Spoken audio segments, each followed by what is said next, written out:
Welcome to the Voice of Retail for the week of May 27th, 2019. I'm your host, Michael LeBlanc. This podcast is brought to you in conjunction with Retail Council of Canada and sponsored by Purolator, Canada's shipping company for courier and freight. Learn more at purolator.com. In this episode, part 2 of my interview with Dr. Sylvain Charlebois, Senior Director, Agri-Food Analytics Lab at Dalhousie University, as we discuss Canada's new food guide, the rise of plant-based meat alternatives for flexitarians, and the state of grocery eCommerce. Next, part 2 of my interview with Carl Littler, Senior Vice President of Public Affairs at RCC, as we jump right in, talking about the new NAFTA agreement, including insights to the ratification process, credit card fees, grocery issues, and sustainability. Last but not least, I'll cover off the top retail news of the week, including the need for a new West Coast port, Walmart tricks out their new concept urban supercenter in Toronto, Indigo shifts creative direction, understanding Kate Hudson, Topshop closes in the US but remains in Canada, the Amazon purge, celebrating the Sobe family, Ocado invests in robot meal preparers, and much, much more. But first, let's jump right into my conversation with Sylvain Charlebois. Let's talk about Canada's new food guide and grocery issues. I just actually wrote an article, op-ed piece for Canadian Retailer magazine. I called it the chicken or the egg of Canada's new food guide. And I basically said, well, is the new food guide going to shape consumption, or does the new food guide reflect already existing trends? My answer to that was yes. Yes to both. Yeah. But I really wanted your thoughts. You've been so articulated about Canada's new food guide. Give me your overall perception of the food trends that are going on and the Canada Food Guide's role in all of our health and in the industry. That's a good question. We actually recently partnered with Angus Reid, the polling company out of Toronto, and to do pop surveys here and there. They have a lot of capacity, and they've been very keen in partnering with us. And so recently, at the end of April, we decided to go back to field and ask Canadians whether or not they've been influenced by the food guide 3 months after the release of the food guide, just to see, especially on plant-based dieting, because as you know, Michael, plant-based dieting was all over the food guide. So we basically asked at the end of April, Canadians, 1,500 Canadians, whether or not they've been influenced by the food guide when it comes to plant-based dieting. And I was actually quite surprised to find out that 27% of Canadians admitted to have been influenced by the food guide 3 months after release. Yeah, I was not expecting that at all. Well, I was expecting, I guess, I don't know what I was expecting, the unexpected, I guess, that the food guide has a longer tail to it, that, it's being taught in classrooms to youngsters. Absolutely, yes. They'll be institutionalized. I didn't expect it to have that kind of instant response. It's interesting, the next generation plant-based meat, so to speak, is certainly having a moment these weeks with absolutely. With some major manufacturers. Do you think, and when I talk to retailers, they tell me, they're already seeing from their vendors some really interesting plant-based products. Do you think that's a trend that's going to continue? And I guess maybe, is it a trend, or is it now just a feature of our diets? I think so. Based on numbers we have, it is certainly a sustainable trend. It is not a fad. It is going to stick around. And here's the reason. I actually believe that we've always had a lot of plant-based dieters out there with no product to eat. It was some sort of a latent demand. It was a dormant demand, and Beyond Meat changed everything. It made plant-based diets more scalable. That's really what changed with Beyond Meat. So last year, of course, our ambassador for Beyond Meat, A&W, kind of cracked things open with its Beyond Burger. And since then, you've seen something quite unique in Canada, seeing food service influencing food retail. It does happen once in a while, but not that often. I was quite intrigued to see the amount of enthusiasm with grocers around the Beyond Meat product, and now at the end of April we saw this blitz. I mean, this huge blitz. Sobeys was number one. They actually carried the product first, and then after that, I think it was on April 29th, everyone else followed suit, and so over 3,000 stores now carry the Beyond Meat product, which is quite outstanding. I mean, when you think about plant-based dieting and scalability, it was impossible to do until now. Well, it sounds like a mix of pent-up demand and this 27% influence by the Canada Food Guide, so public policy, addressing or coming up or pointing to legitimization, perhaps, of plant-based. Certainly, the retailers I talk to retailers are super smart. They're going to follow where their consumers go. Do you think you've spoken about the food guide in a couple of ways? One of the ones I wanted to touch on is affordability, and I guess I wanted to put it in context for the merchants listening to my podcast. What advice would you have for retailers as they consider these long-term changes and affordability around the products that they're bringing to market? Yeah, well, in March we actually did published a study on the affordability of the food guide, because we knew talking to Health Canada they didn't really know whether or not Canadians could afford the food guide in the first place, and they never saw affordability or food security as part of their mandate. It was more about health, and they kind of changed their minds since, because a couple of weeks ago I was invited back to Ottawa to talk to Health Canada about food security because of the study we actually released. And so we actually looked at the old food guide, the 2007 version versus the new one, and we actually realized that right now a family of four in Canada can save $1.98 a day if you are to follow the new food guide versus the old one. But here's the kicker.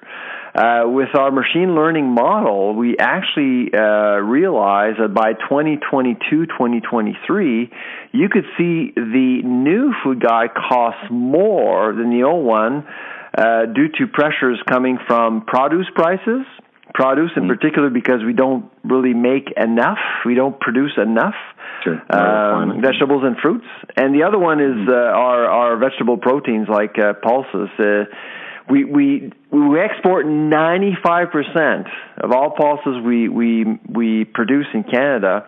To keep them in our own backyard, we would have to actually pay way more. So what challenges do you see for grocers in their assortments today, and their formats around the food guide? Do you see a slower than faster transition away from proteins, or do you think that the benefits of promoting people eat together, which I think is another policy and big feature I like in the food guide, that encouraging people to slow down and eat together, that's a net benefit, I have to think, for grocers.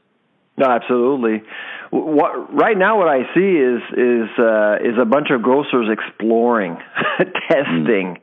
You walk into a grocery store, you will find the Beyond Meat product right next to the bloody stuff, because the targeted market is not the vegan or the vegetarian. They don't go to the meat counter.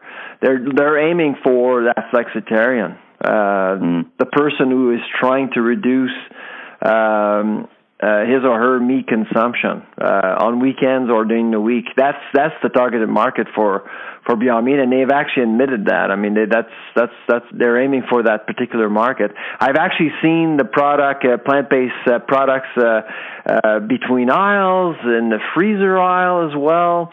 Price points are all over the place as well. I'm sure you know, Michael, you can actually find the Beyond Meat product at Sobeys for $8 for 2 patties. It's quite expensive. But there are deals out there. You can actually buy 6 patties for $8. So the pricing strategy is wonky, and if I actually worked for Beyond Meat, I would be concerned about that, because the plant-based market, if you will, is actually quite immature. It's exploding right now, but rules aren't defined yet. You don't want to recreate the phenomena of 2014 with beef. 2014 was a disaster for beef. Beef prices went up 25% in 3 months, and it's been 5 years, and even though beef prices have gone down the last 2 years, people still think that the product is too expensive. And yeah, so they still haven't recovered their tonnage, right? I mean, it's been a long-term trend towards poultry, for example, a less expensive meat, even though the prices have moderated a bit, right? Particularly. Exactly. And so there's some market confusion right now that should be of concern for grocers and for companies like Beyond Meat. And I know of at least 10 startups in Canada looking at replicating what Beyond Meat is doing, because Beyond Meat is a great product, but it's not a perfect one. It needs to be improved, and I know that there are some startups out there in Canada looking at improving what Beyond Meat is offering to the market. Well, let's talk about the future a little bit in the context of, and thank you for you've been so generous with your time. I wanted to just end off our discussion with an article I actually published today in Craig Patterson's Retail Insider, something I spend a tremendous amount of time on, e-commerce in the grocery space. It's probably one of the most interesting e-commerce spaces in the world, given that it's so formative and you've got big players and lots of activity going on.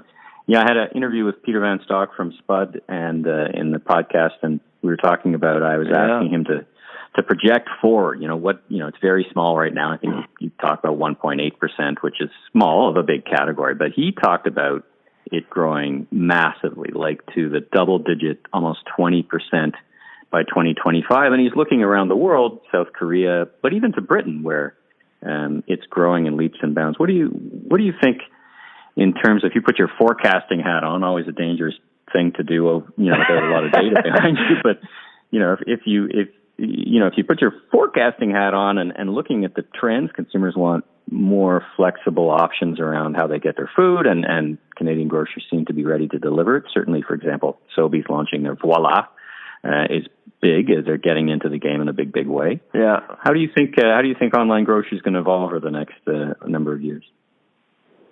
Well, again, 25% by 2025 is a bold forecast. I'm not sure I would be as bold as that. I certainly would see Canada catching up to the Americans within that time frame. I would say it's quite possible, because there's so much investment. And the Amazon effect is real, especially since Amazon acquired Whole Foods. You can just feel the pressure. It's keeping grocers up at night for sure. And Walmart just recently announced that it would offer same-day delivery to basically 75% of the American market by the end of the year. And so that will catch up to. It will come eventually to Canada. Costco is running a pilot in Southern Ontario. Sobeys is investing heavily on e-commerce with its partnership with Ocado. Loblaws is moving also in that direction. So there's lots of movement. Their pilot, Metro just expanded their pilot into Ontario, Absolutely. So I think the paradigm of focusing on foot traffic as much as possible, because people need to touch their tomatoes and cucumbers before buying it, is sort of gone. Maybe not gone, but you're slowly seeing that really with convenience you can actually make more money. But in order to capitalize on convenience, you need to understand the consumer before the consumer understands him or herself. And that's what Amazon does very well. And so Walmart is doing a good job catching up to Amazon, but other grocers in Canada are going to have to do the same. Well, it's interesting, because I think when I talk to grocers, what intrigues them is not only the ability to serve the market and of course the competitive pressures, but also particularly when you talk to Peter about his way he goes to market. He says, listen, it's a very cost-efficient way because I have no waste in the store, right? I have almost zero waste because I can manage demand a little better. So there's a business model. I think, I also put Kroger into that game. That's the business I watch in the U.S. They've done a lot of really interesting things as well. I think I hate to describe it as a 3-horse race in the U.S. but I think it is between Walmart, Kroger, and to some degree Amazon, who hasn't been entirely successful, notwithstanding, buying Whole Foods and being in the market. So, but the U.S. players are under way more pressure. There's more competition. We do have an oligopoly in Canada. Let's face it. So that's why for many years they could afford to resist the e-commerce push, but now they can't. Yeah, I'm sure if for the folks at Metro, Sobeys, and Loblaws, it doesn't feel like an oligopoly sometimes when they're doing price fighting for Victoria Day meats on the front page of the circular. That's right. Sylvain, it's been such a treat to talk with you. I'd love to have you back on the podcast later in the year. There's so many issues to catch up in this great industry. So for now, I'd like to thank you so much for your time and thank you for talking to me on The Voice of Retail. Well, thank you for having me. Take care. All right. Talk to you again. Bye-bye. Now let's pick up my conversation with Carl Littler from Retail Council of Canada, who takes us inside the Beltway. The U.S. was not giving up willingly. They kept this on as one of the sort of primary asks all the way through the piece.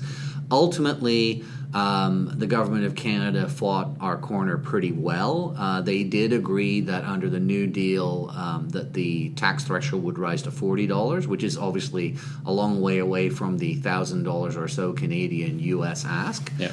They also made an adjustment to the duty threshold at a slightly higher level. But on balance, given the pressure, given the the ability of the U.S. and the willingness of the U.S. to arm twist, no matter what the fairness principles are, we feel that was done pretty effectively. And kudos to our government for the work that they did to defend retail interests, retail jobs, revenues in Canada.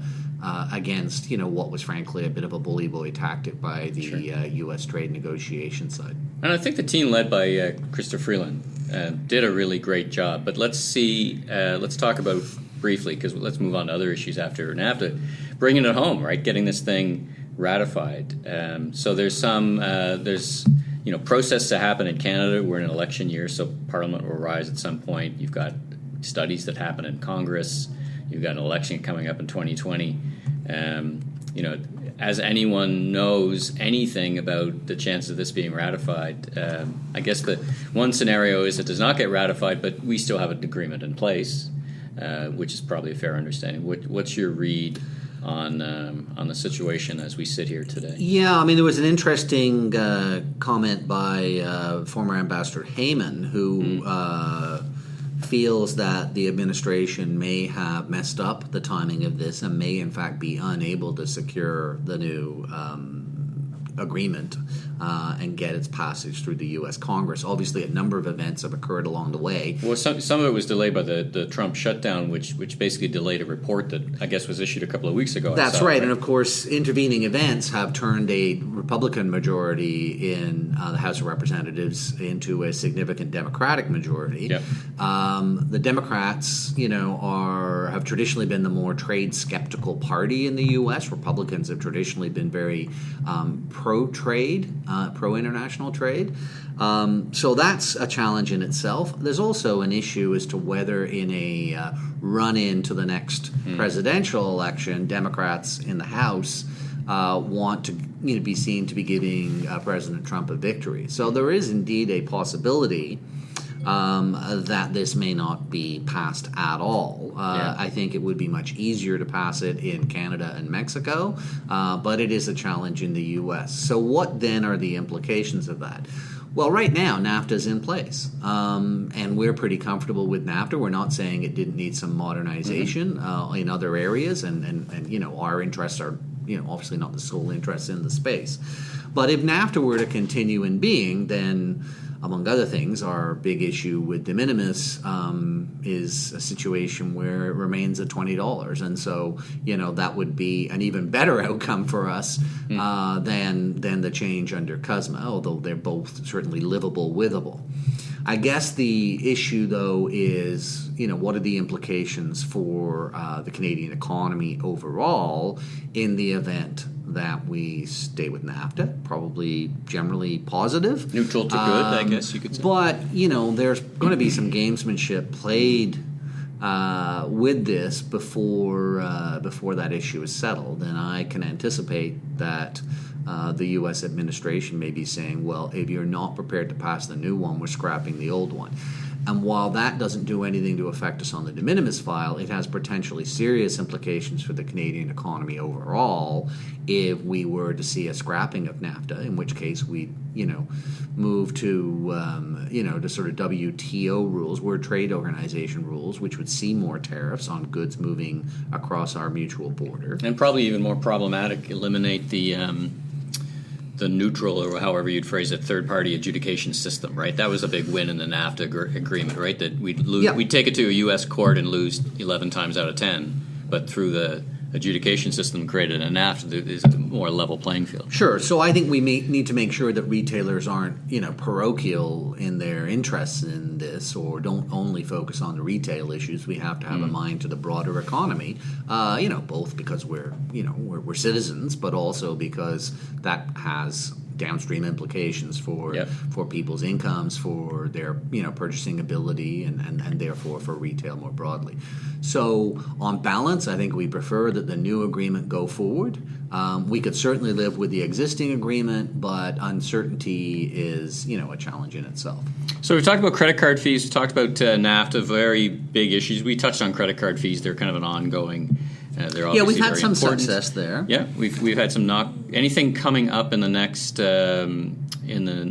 time horizon. I guess this year you wouldn't see much on the table given the situation. Anything you see on the there's actually two things that have happened. So for people who have followed this, great. For those who haven't followed it perhaps quite as closely, after a strenuous effort on our part and with some other business associations working with us, we were able to secure a change in 2015 that lowered credit card interchange rates from what had been an average of 1.65% down to an average of 1.5%. That saved about $400 or $500 million a year for Canadian merchants.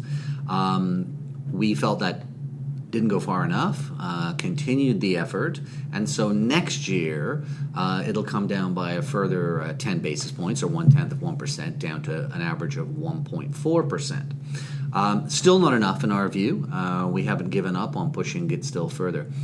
Interestingly, this year, MasterCard, which had been struggling to limbo under that 1.5% bar, made some unilateral cuts of its own that are not insignificant for merchants, over 0.25% on standard use of a card in a kind of chip and pin transaction in most locales. So the networks themselves have had to make some adjustments, and that's actually in place for 2019, with obviously further reduction to come, especially on the Visa side in 2020. Again, we'd like to see lower rates across the board. One of the issues in the credit card space is, even though the rates have been coming down, the market penetration has increased. So to some degree, more people paying with credit cards than cash. And if you think about that, people are buying more online. Obviously, there really isn't a use for cash online, and you can Interact Pay, but it's probably credit's a dominant. Interact's a wonderful payment form, but credit is definitely dominant in that space. It took Interact a little bit longer to get to the table, and they're certainly not there for all online purchases. Yeah. When you think about mobile payments, mobile wallets, again, you don't have physical cash in them, so cash gets squeezed out. And there are a variety of anecdotal evidence from the U.S. that suggests credit card use is even higher when mobile payments are used. So it's interesting, a bit off topic, but I was just reading an article today that Amazon Go has launched finally their store in New York City, and they launched with cash. So interesting for another day, but interesting how the movement away from cash-free has taken on a political context. We saw that in I think, Philadelphia, Pennsylvania, and now in New York State. Within it, Amazon just willingly is saying, well, okay, we're going to take cash. We just can't go down the road of cashless stores. Anyway, that's for another day. But let's get back to it. So basically, let's pivot a little bit away from the bigger issues. Let's talk about grocery issues for a second, because we cover off a large swath of grocery issues, which got a kind of a world onto their own. Of course, they're affected by credit card issues and to some degree, of course, NAFTA, but or a great degree. But what are the key burning platform issues that take up our time on the grocery space? There are quite a wide range of issues. We're heavily involved with the various regulatory entities, both in Ottawa and at a provincial level. So some of the things that are affecting us are, for example, recalls. So we used to have a situation where if something was potentially injurious to health, there would be a recall notice issued by the Canadian Food Inspection Agency, and so the specific product would be pulled off the shelf, and that was fine. More recently, the Public Health Canada has started issuing more of a kind of warning notice, and that has been problematic. So you may recall that in the fall there was a recall of romaine lettuce. They couldn't identify the specific romaine lettuce, and what was happening is that romaine was being pulled from the shelves, even from regions that were completely unaffected. Other forms of lettuce were also being pulled off. In one of the sillier efforts by what's called PHAC, the Public Health Agency of Canada, a decision was made just before Christmas week, to issue at 5 o'clock on a Friday, which is traditionally typically when they do, when they issue these things, right? An indication that we had a salmonella epidemic in Turkey. And at the bottom of that notice was, cook your bird well, make sure that you follow all protocols. And we felt, frankly, this was irresponsible. It was done at the 11th hour. There was no discernible epidemic. The value would have been in educating people how to appropriately cook birds. Handle and cook and all those things, right? And that we would have supported. The interesting outcome was you had a bit of a boy who cried wolf problem, which is it got almost no media coverage, this notice.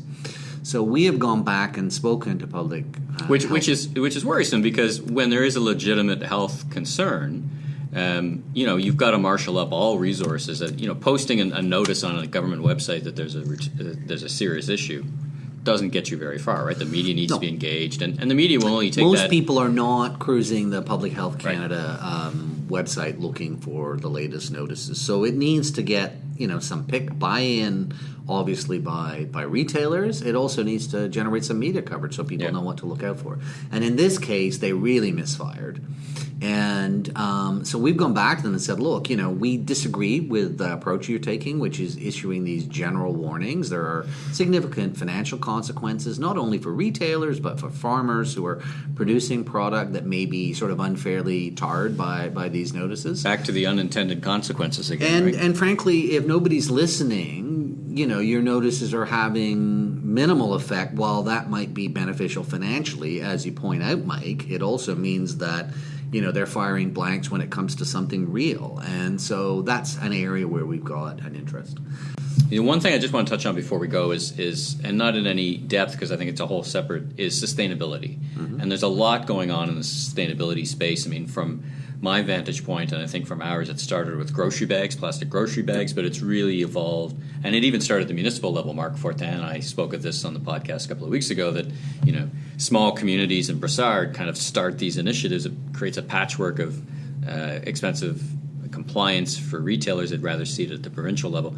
From your mind, top issues that you see coming from a sustainability perspective that retailers need to be aware of? So I guess there are a few. Certainly, one of them is the whole blue box process. We have different regimes in different parts of the country, but there's certainly a notion, which we support, of extended producer responsibility, which says you've sold this product, find a way to make best use of it, and certainly least environmental harmful use at the end of its product life. So that is a big issue across the country. It includes things like print, paper packaging, but but it also includes things like electronics at the end of their useful life, tires and so on, paint, the list goes on. So we're very heavily involved in that. It's a major cost to retailers, but and what most consumers don't understand is much of the blue box, if not all, is supported by retailers. That's right. Either 100% or 50%, depending on the particular province. Yep. It's something that we support,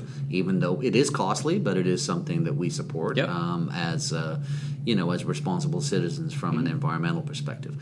So that's a big piece. There's certainly a current focus on plastics. Yep. And packaging, and a federal initiative, even though ultimately most of the regulatory powers at the provincial level, there's kind of a table of ministers that's working on that, and we're sort of keenly interested in that piece. What about apparel? Let's close off with just a chat about apparel, because we've seen many years ago, well over a decade, a surcharge or a fee placed on electronics for recycling, and I've heard talk of something not dissimilar on the apparel side. It seems apparel comes up more or equal to plastic on any given day. Is there anything you think of in that context? Yeah, I mean, there are people more expert than I am on this within RCC, sure. And you might want to go sort of for a deeper dive there. As on many environmental files, BC is the lead jurisdiction, and they seem to be the closest to looking at and implementing something on the textile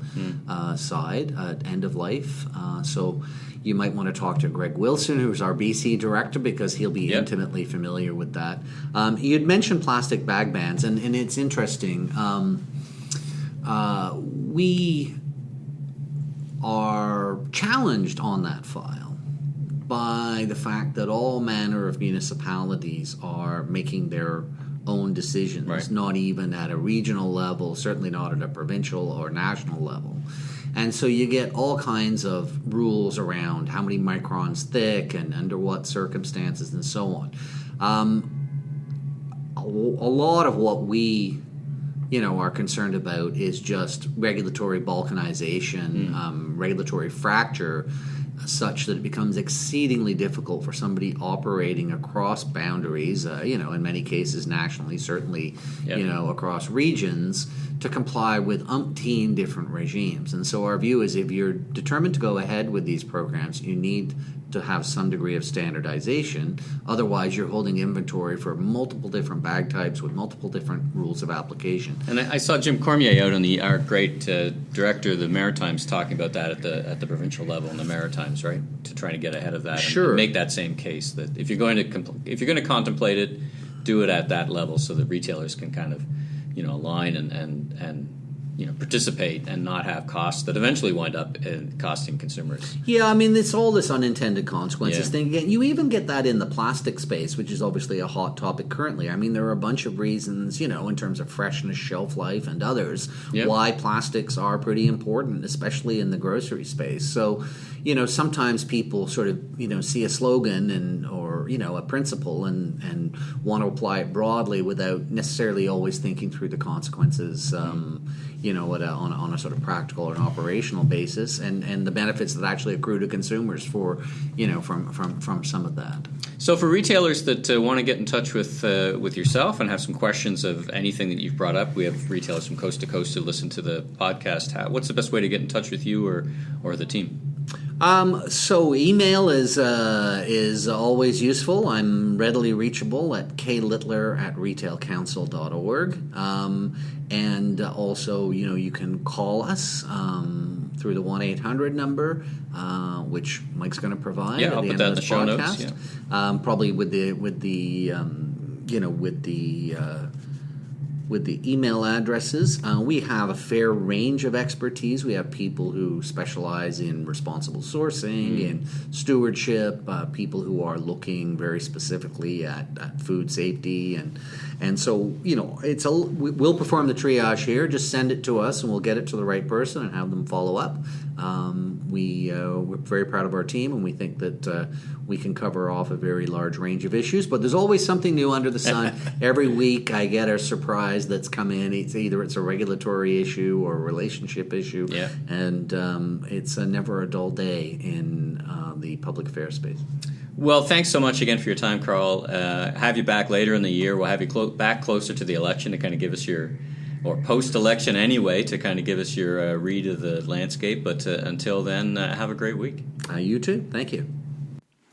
Thanks to Sylvain and Carl for being my guests in this episode. Now let's hit the highlights from retail this week. Now, a lot of these stories are taken from the companion piece to this part of the podcast, which is the Retail This Week e-newsletter. I put that together each and every week, 51 weeks of the year for Retail Council of Canada, biggest retail weekly e-newsletter in Canada, and you can subscribe on retailcouncil.org for free. I wanted to start out. It was a big week, a huge week actually for Retail Council of Canada and this store conference 2019. And it's not just a conference, and we've been talking about it for many, many episodes.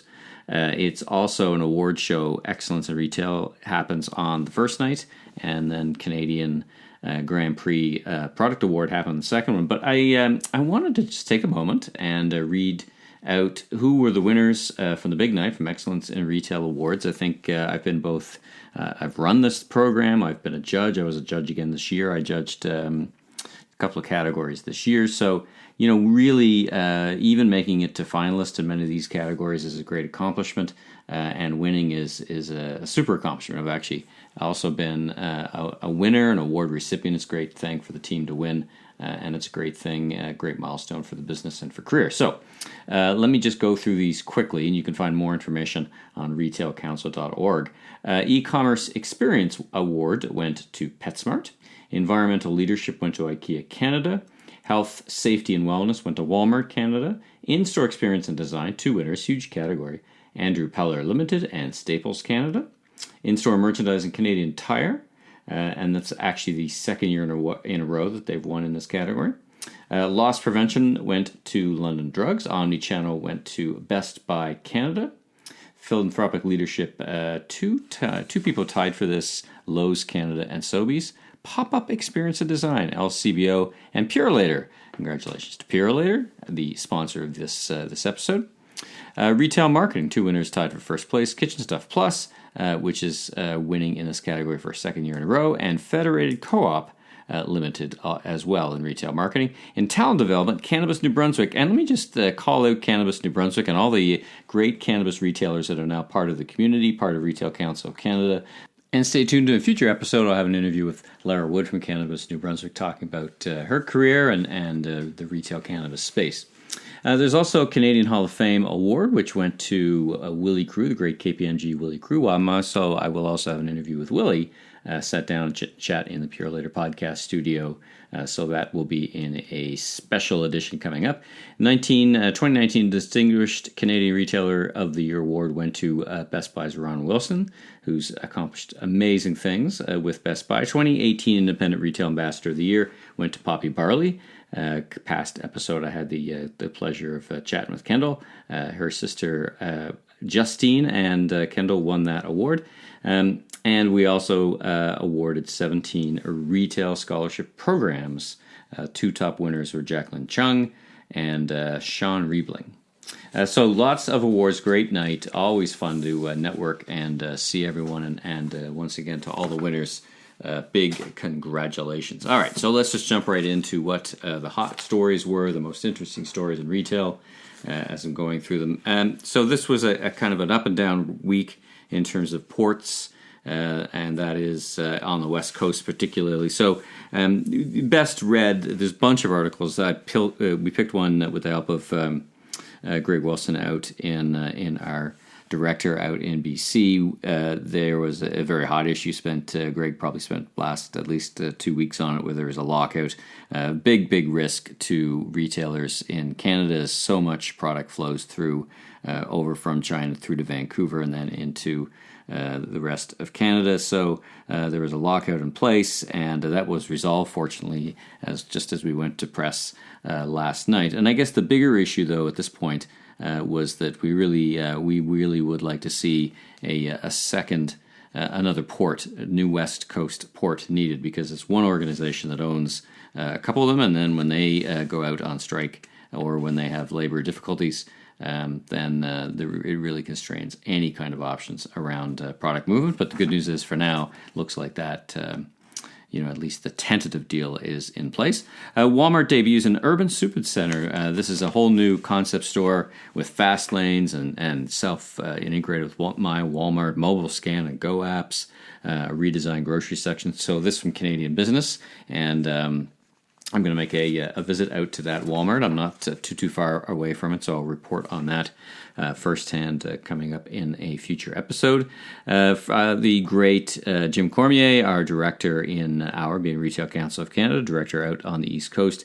Article here from CBC: Shoplifting and other petty crime cases are being dropped by the courts. Very concerning, as Jim talks about the deterrent for theft and shoplifting is that there could be legal consequences, and when the courts are dropping them, of course, not much happens in terms of the legal consequence. Police seize thousands of alleged fake goods from Pacific Mall.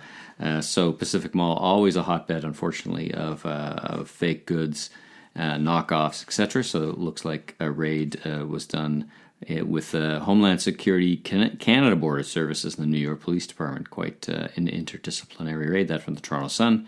In the National Post's article around Indigo having some tough numbers, as reported in this article, and they've hired some new folks and put a new creative director in place. Heather Reisman talking about a real need for newness on a continuing basis, and we hear that from other retailers that, we've heard it from even when I was talking to Microsoft President Kevin Peekster.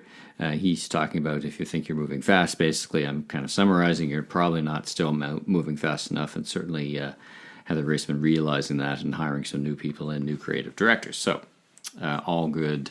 I'll wish them all well in the future. Moving on to international, there's a great article here from BuzzFeed on how Kate Hudson got into the whole Fabletics, which launched us at 2013. So she's got her own type of, what she found athleisure, athletic wear. So not athleisure, it's athletic wear. So it's a really interesting, and she describes it as cute, fashionable, and affordable. So she's done really well. So congrats to her. A good article to read there from BuzzFeed. Topshop, Top Band, closing all U.S. stores. They had 11 stores. Their British parent, Arcadia Group, has filed for bankruptcy in the U.S. Canadian stores will remain open. That puts them probably in a pretty tough spot in terms of getting their product, and they probably, the economics are based on some broader availability. So we'll wish them the best. Macy's is the good article here from Forbes. Macy's is talking about. It's from Brian Pearson, actually, who was on the main stage, one of the visionaries in the loyalty space. 4 ways Macy's is controlling shipping costs while investing in loyalty. So that's a great article to read. And last but not least, how Walmart is building out its tech team to take on Amazon. Last but not least, in the American section, or the international section, I should say. Moving on to the retail news for entrepreneurs. A great story here, Mansour's Menswear. And this is in the Truro Daily out in Halifax. This menswear company has been around, celebrating its 95th anniversary, recognized as the Lebanese Business of the Year. 95 years in business there. What a great retail story. So do check that out. That's in the Truro Daily, from the Truro Daily. Amazon's long-feared purge of its longtime mom-and-pop suppliers. So we've talked in this podcast before about 1P versus 3P. In other words, 1P being, they ship, and 3P being that the vendor ships. Amazon takes the order, and the vendor ships directly then to the customer. It seems like that big shift is happening, and it's described here in this article in the National Post as one of the biggest shifts in Amazon e-commerce strategy since it's opened the site to independent sellers 20 years ago. So check that out. What else we got? Make sure, like we already talked about, a number of different awards. There's the Canadian Grand Prix New Product Award. I'll cover those off in the next episode, and we'll also talk about the Sobey brothers and their great accomplishments. We also have some great articles from Retail Council of Canada's Canadian Retailer, this one, Ensuring Safe Food for Canadians. There's an article here on how that despite the packaging, meal kits actually still continue to deliver. That's about a $120 million industry and growing, apparently, according to the MPT group. 13% of Canadians have used a meal kit. 42% say they're interested in trying them. And this article just talks about, while there's packaging there, if you take it all in its entirety around food waste, it's greener than groceries, study suggests. Ocado, which that may sound familiar, great technology in terms of e-commerce groceries. Sobeys rolling out a couple of Ocado warehouses. We've talked about that before. There's a picture here of a robot meal prepper, and that's one of, back to the last one, that's one of the challenges with meal kits is it's very labor intensive to put these kits together. So check out the picture of this thing. It looks absolutely amazing, actually. And last but not least, and this continues from CBC in Manitoba, customers and retailers who are trying to open up on Good Friday. There's a retailer here featured with a $10,000 fine, and that's an evolving story in as much as, there's a lot of retailers who are open every Good Friday. They're online. So it's a challenge because on the one hand, the holidays do allow the break, and on the other, that it does constrain choice. So anyway, it's a good issue, a good article there in CBC covering that off. So that's a wrap on this edition of The Voice of Retail. If you like this podcast, you can subscribe on iTunes or your favorite podcast platform, and be sure to recommend to a friend or colleague in the retail industry. You can also ask your favorite home devices, Amazon Echo, Google Home, to play the most recent edition. I'm Michael LeBlanc, founder and president of M.E. LeBlanc Company. And you can learn more about me on www.meleblanc.co or, of course, on LinkedIn. Have a wonderful week.